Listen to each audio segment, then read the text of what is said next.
let's discuss the salary of a real estate agent. I really want you to understand how this works. You ready? This is how it works. Nice and simple. Let's start off with, where do the commissions come in place, all right? Because bottom line is this, you're going to get paid by commission. Now, what does that mean? You're going to get paid when a deal closes, when a deal records, when the deal is at the finish line, when it's grand finale, when everything's done and out. You with me? You'll be working days and days and nights, and you'll be working continuously, and you won't be getting paid. You will not get paid, of course, until the deal closes. Now, let's get something straight. You're going to be getting paid commission. Got it? You're going to get paid commission, which means you'll be working continuously throughout the whole transaction, from day 1 all the way up to day 30, sometimes all the way up to day 45, hell, sometimes all the way up to day 60. But all this work that you just invested into this transaction, you aren't going to get paid until you close the deal, which means, in a nutshell, you're investing your time into something that you're hoping to God it closes. You with me? Now, once it closes, how do you get paid? Well, let's backtrack a little bit. Now, who typically pays the commission? That's the key word here, commission. Who pays this big chunk of change? Where do we get this big bag of money to pay everybody that was involved? Where do we get this? Where does it come from? Well, typically, it comes from the seller. The seller's the one that typically pays all commissions. Now, I say typically because every now and then there's an exception to the rule. We'll get to that in a minute. All right, so typically we'll say the seller pays a commission. Let's assume this house we're going to sell is $1 million. You with me? Nice and simple, $1 million. The average commission typically in a balanced market, now think about that. I want you to think of a balanced market, is 6%. You'll charge the seller 6%. Now 6% of $1 million, do the math. That's right, $60,000, right? Now $60,000. Now when this deal was developed, when it was created, you had a buyer's agent and you had a seller's agent. With me? Nice and simple. Now typically, of course, half of the $60,000 goes to the buyer's agent and half of it goes to the seller's agent. So you got $30,000 floating over here on this team, and you got $30,000 floating over here on this team. Yeah, you just made yourself $30,000. If you're the buyer's agent, yeah, you made yourself $30,000. If you're the seller's agent, yeah, you made yourself $30,000. Or did ya? Now, please remind yourself that when you joined a brokerage, you decided with that brokerage, you decided with the owner of that brokerage that you were going to accept a split of that $30,000, of that $50,000, of that $100,000, of that $5,000, whatever you closed and earned for your brokerage, you decided that you were going to give some of that commission to your broker. That's called a split. Now let's assume you went into that brokerage agreeing to accept, 60%.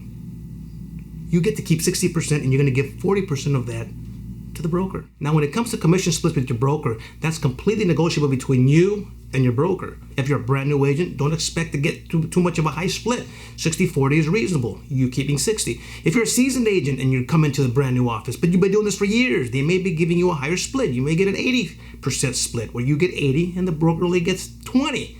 If you're an extremely powerful agent and you're coming into a brand new broker, hell, they might give you a 90% split where you get 90 and they only get 10. It's all based on your experience. Now let's assume you just sold a house that was a $1 million sale and you charge 6% commission. Now let's do the math there. 6% of $1 million is what? That's right, $60,000. Now that $60,000 is going to get divided by 2. Now which 2 people are we talking about? We're talking about the buyer's brokerage and the seller's brokerage. With me?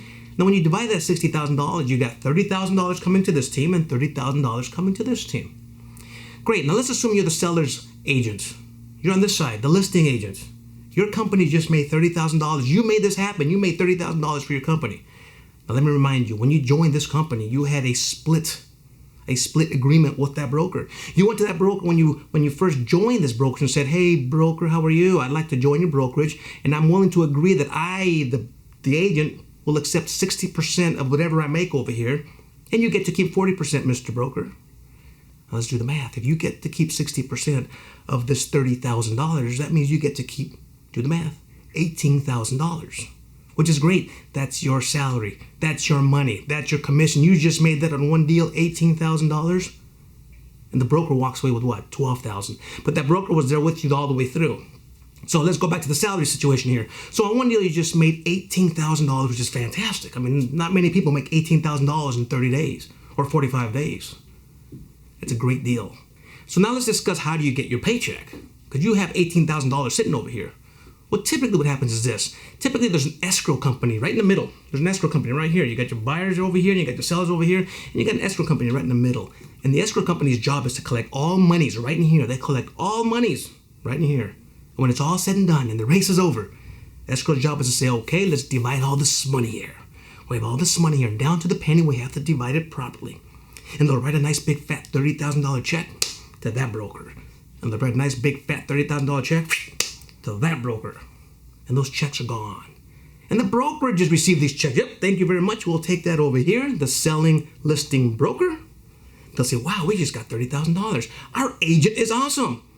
And then that broker will say, well, we got to give them their piece. The broker will then take that $30,000, cut a check for the agent themselves and say, Mr. Agent, thank you for making this deal for our company. Here's your portion of $18,000. And that's how typically how you get paid. Now, the question here is this.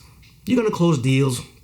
You're going to make things happen. You're going to find yourself a nice broker that's going to be solid, that you're going to feel good about.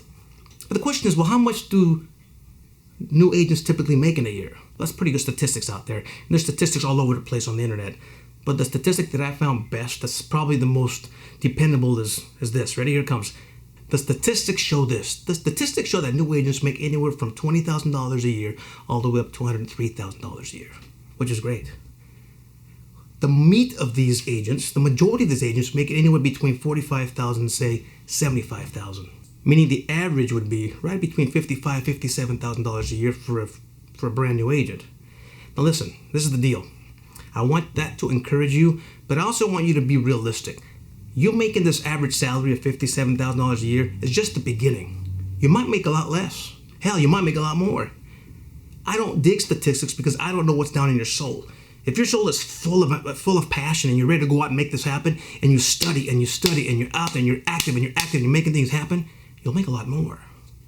If you're sitting around doing nothing, not learning the gig, not learning the real estate lingo, not learning, through going to meetings and networking and doing all those things that real estate agents should do, you'll probably make a lot less, if anything. So in my opinion, it's this. What I want you to do is focus on improving yourself. Let me give you an example. My wife and I, when we first started, our first year, if I recall, we made a mere $10,000 to $14,000 a year. Wow, that was not bad, not the worst, not the best, but it was a start. The year after that, we doubled it. And the year after that, we doubled that. And the year after that, we doubled that. We kept doubling for the next 5, 6, 7 years, which was fantastic. But what happens when you're in this business for years to come?